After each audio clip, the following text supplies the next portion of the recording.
Buletin Didik 31 Disember bersama saya Tarushdie Muhammad Nazri. Assalamualaikum dan salam sejahtera. Ibu bapa perlu beri ruang kepada pentaksiran berasaskan sekolah PBS sebelum Kementerian Pendidikan meneliti keperluan untuk mengembalikan semula sistem peperiksaan seperti ujian pencapaian sekolah rendah UPSR dan pentaksiran tingkatan 3 PT3. Menterinya Fadlina Siddiq berkata sistem pendidikan negara sebelum ini dilihat terlalu berorientasikan peperiksaan akademik bersifat high stake yang memberi tekanan kepada murid serta guru. Jelasnya, PBS dapat menilai murid bukan sahaja berasaskan pencapaian akademik, malah merangkumi aspek pembangunan potensi diri atau proses ansur maju kanak-kanak yang tidak tertumpu kepada satu aspek sahaja. PBS adalah pentaksiran holistik yang bukan mengenai akademik semata-mata, sebaliknya membabitkan sosial, kesihatan serta tahap penguasaan murid. PBS juga memberi kebebasan atau autonomi kepada sekolah untuk menguruskan peperiksaan berdasarkan keupayaan murid selain memberi ruang yang lebih luas kepada ibu bapa berdialog dengan guru mengenai perkembangan anak mereka. Tambah Fadlina, sebarang pelaksanaan atau perubahan kurikulum perlu melalui proses konsultasi dengan pemegang taruh seperti pakar pendidikan sebelum ia diputuskan. Dalam perkembangan lain, KPM akan memperkukuh inisiatif kelas dewasa ibu bapa orang asli dan Penan Kedah sebagai usaha berterusan menangani masalah keciciran pendidikan anak orang asli. Kata Fadlina, program Kedap sudah lama dilaksanakan yang menyediakan kelas pendidikan kepada ibu bapa masyarakat orang asli bertujuan membantu anak-anak mereka di rumah. Usaha itu membantu meningkatkan penguasaan kemahiran 3M iaitu membaca, menulis dan mengira dalam kalangan komuniti tersebut, khususnya pelajar. Inisiatif Kedap diperkenalkan KPM pada 2008 bertujuan mengurangkan kadar buta huruf dalam kalangan masyarakat orang asli dan Penan di seluruh Malaysia. Jelas Fadlina, pendidikan melibatkan orang asli sentiasa menjadi tumpuan KPM sebelum dan selepas pandemik dan ia dilaksanakan secara berterusan. Pelbagai langkah intervensi dilakukan kementerian agar komuniti berkenaan tidak keciciran. Ia termasuk menjalin kerjasama erat dengan Jabatan Kemajuan Orang Asli JAKWA bagi menguruskan kebajikan masyarakat itu. Infrastruktur serta kemudahan pembelajaran di sekolah orang asli serta sekolah daif di seluruh negara terutama di pedalaman Sabah dan Sarawak turut menjadi tumpuan KPM untuk ditambah baik. Peristiwa sejarah lampau boleh dijadikan teladan dan pengajaran kepada masyarakat masa kini. Antara itu, pelbagai usaha dilakukan untuk memastikan minat terhadap kepentingan sejarah terus bercambah khususnya dalam kalangan generasi muda. Di Kampar Perak, Persatuan Kumpulan Sejarah Malaya dengan kerjasama Persatuan Warisan Perak mewujudkan laman sejarah di Sekolah Menengah Kebangsaan Kampar. Tarikan utamanya batu peringatan pertempuran Kampar yang dibina bagi memperingati ulang tahun ke-81 peristiwa yang berlaku ketika Perang Dunia Kedua.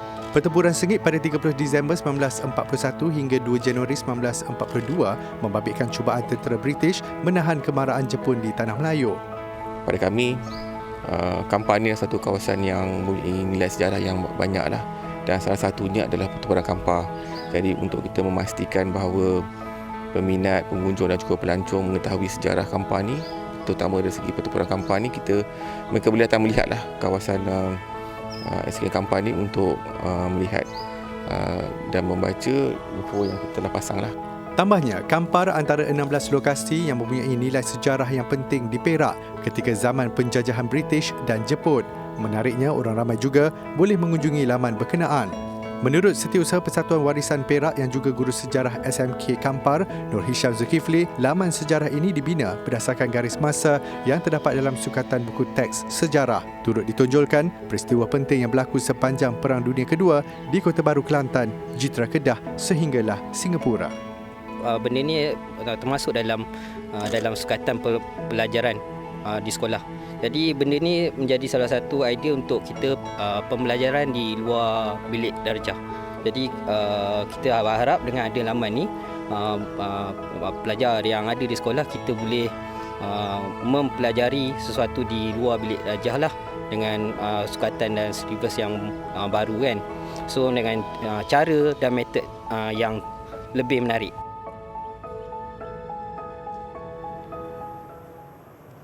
Minggu ini untuk segmen Wartawan Cilik kita bersama TV PSS My LB Channel, Sekolah Kebangsaan Binjai Kembangan Terengganu. Laporan yang disediakan adalah mengenai inovasi terkini Pusat Sumber Sekolah berkenaan.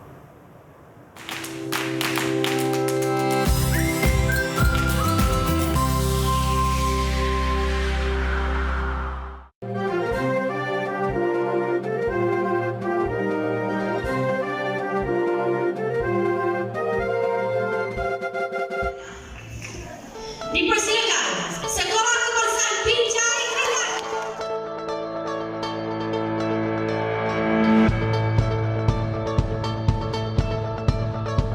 Saya Nur Isyail Hana binti Kara Anwar, pengacara TV PSS My LB Channel SK Binjai Kembangan Terengganu. Tahukah anda PSS Al-Syafi'i merupakan satu-satunya sekolah yang mempunyai inovasi e-forest?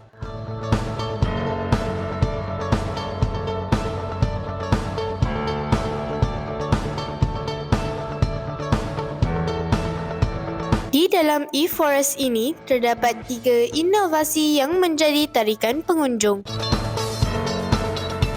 Inovasi pertama, e-pool, sebuah simulasi kolam dengan hidupan hutan. Ruang santai disediakan kepada pengunjung yang hadir untuk duduk dan beristirahat sambil menikmati suasana kolam. Inovasi kedua, e-waterfall, diwujudkan untuk membantu murid-murid untuk merasai suasana air terjun dan sungai yang terdapat di Malaysia, di samping memberikan ketenangan dalam proses bimbingan dan kaunseling. Inovasi ini telah dilawati oleh sebahagian sekolah-sekolah di Malaysia dan ianya merupakan satu projek jalinan bersama Jabatan Perhutanan dan Jabatan Pendidikan Negeri Terengganu. Inovasi ketiga, simulasi Gua Bewah Tasik Kenyer merupakan gua bermaklumat dan bertaraf abad 21. Inovasi ini memberi impak besar dalam kemenjadian murid kerana ianya menggabungkan subjek-subjek seperti sains, sejarah, pendidikan Islam, geografi serta reka bentuk dan teknologi. Dengan wujudnya e-forest di SK Binjai, cikgu mengharapkan murid-murid dan warga sekolah dapat memanfaatkannya sebagai pusat pengajaran dan pembelajaran. Selain daripada itu, e-forest juga dapat memupuk warga sekolah mencetai flora dan fauna. Alhamdulillah, inovasi e-forest ini telah memberi impak besar kepada kemenjadian murid sekolah ini dan sekolah-sekolah di Malaysia. Kita jumpa lagi dalam slot Wartawan Cilik minggu depan bersama rakan TV PSS yang lain. Bye!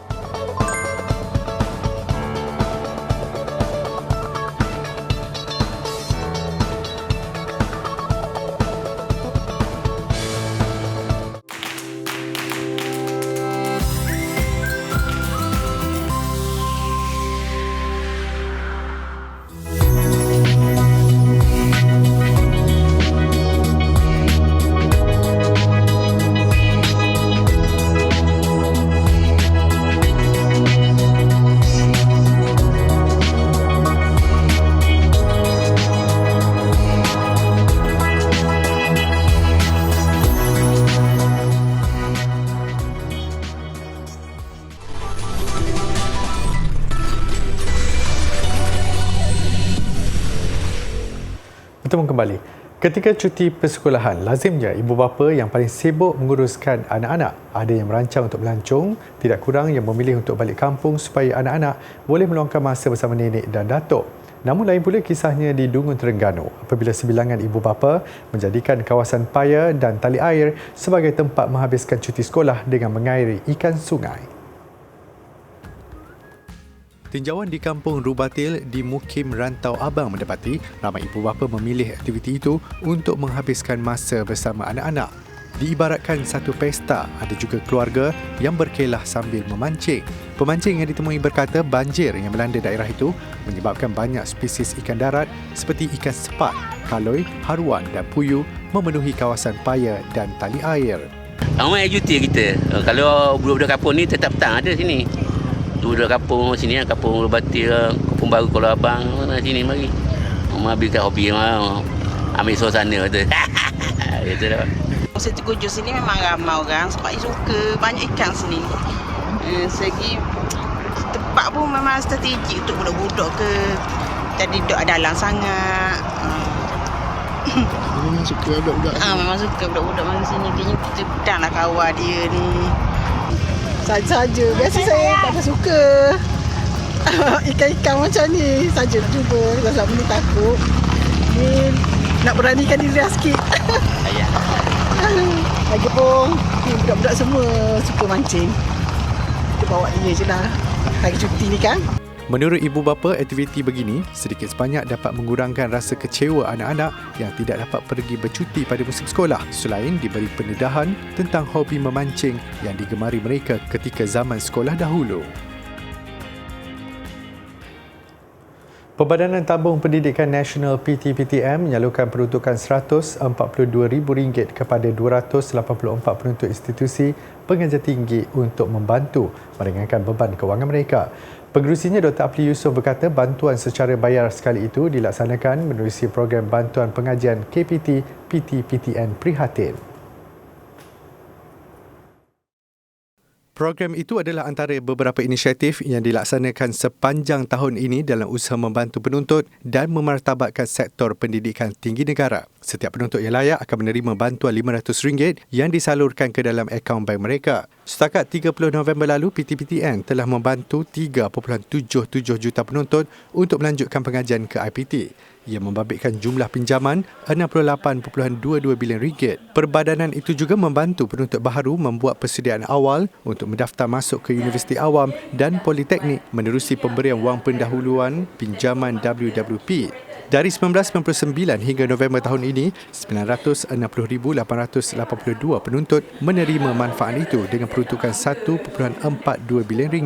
PTPTN turut memberi pengecualian bayaran balik kepada peminjamnya yang mendapat ijazah sarjana muda kelas pertama kepada semua penuntut tahun ini berbanding tahun lalu yang membabitkan B40 dan M40.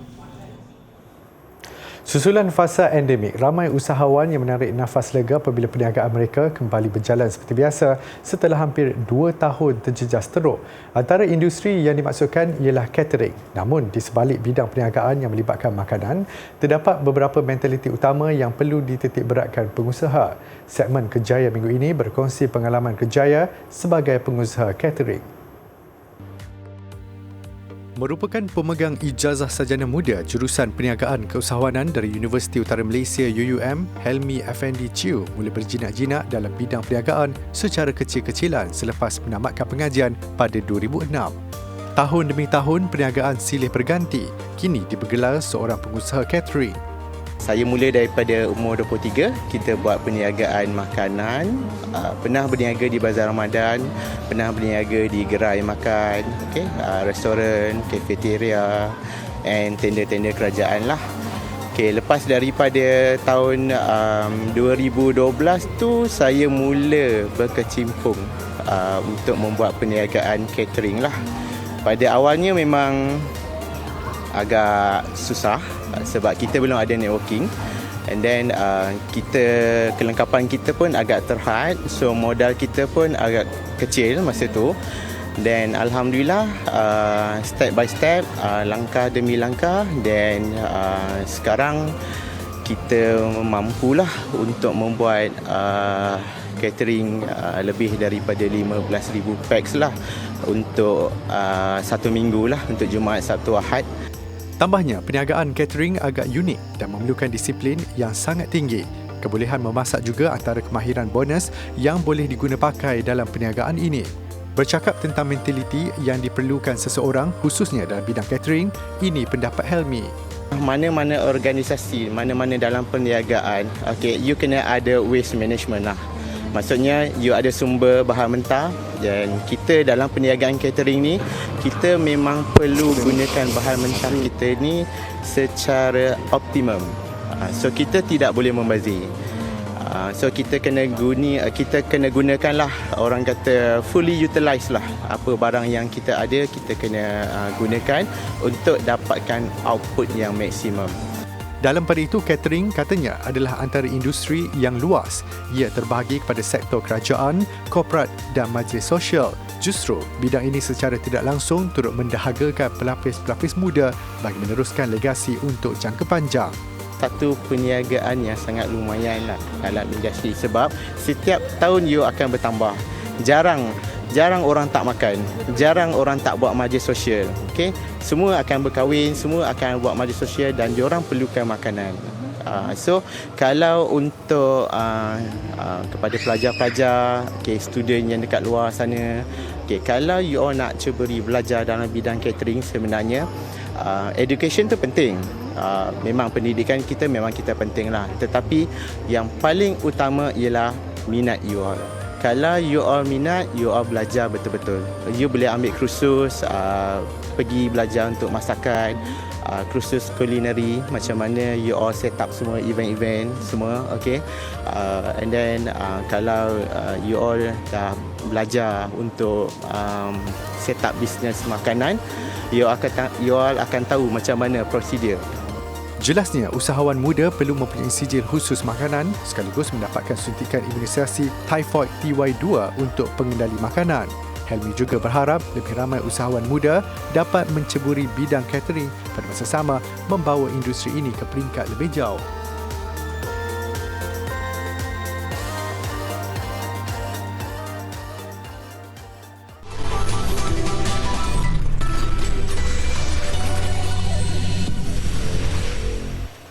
Belajar dan bertanding sambil bermain Lego. Ratusan murid sekolah di Mesir menyertai kejohanan First Lego League Discover yang memasuki edisi ke-6. Kejohanan berlangsung di Muzium Baharu bersebelahan Piramid Giza Grand Egyptian Museum yang akan dibuka kepada umum tahun hadapan. Objektif pertandingan kali ini adalah mencari penyelesaian kepada penyimpanan, pengagihan dan pemindahan tenaga boleh diperbaharui menerusi rekaan struktur Lego. 400 murid berumur 4 hingga 6 tahun terlibat membentuk pelbagai rekaan seperti turbin angin dan kereta yang dikuasakan tenaga solar. Mereka dibahagikan kepada 80 kumpulan yang terdiri daripada 5 anggota. Setiap kumpulan diberi masa 3 bulan untuk tampil dengan idea masing-masing dan bereksperimen serta berlatih sebelum pertandingan bermula. Menurut penganjur, pertandingan ini telah menjadikan semua kanak-kanak terlibat capna dengan sumber-sumber tenaga bersih. هم فاهمين كويس ايه هي مصادر الطاقه وازاي ان احنا نرشد الطاقه وازاي بنخزن الطاقه وازاي بننقلها ف يعني وده يكفينا ان هم قدروا ان هم يتعلموا الكلام ده بالاضافه الى العمل الجماعي وان هو ازاي يوصل للمعلومه وحل المشكلات وهو بيشتغل في فريق وده حاجه مهمه لنا ان احنا نبني شخصيه جنب ان احنا بنعلم تكنولوجيا.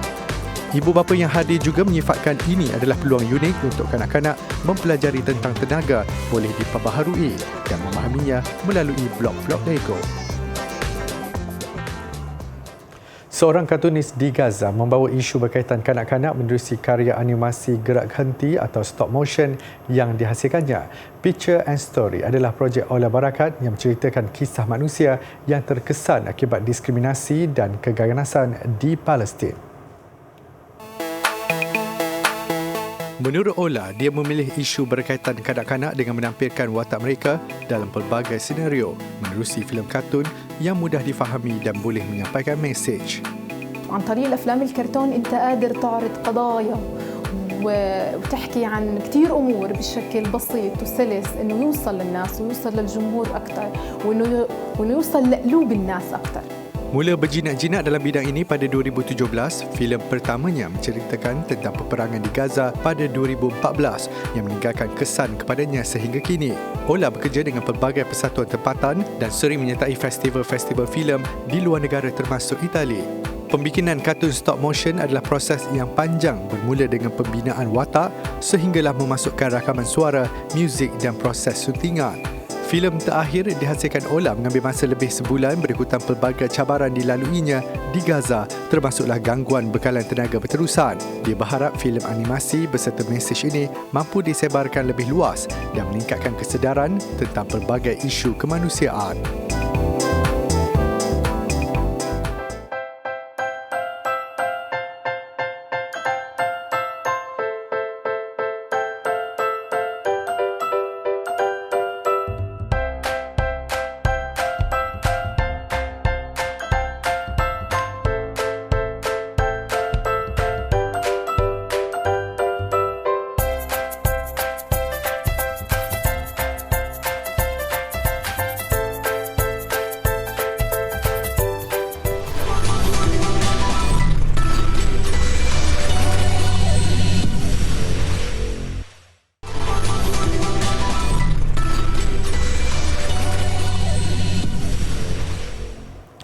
Sukan.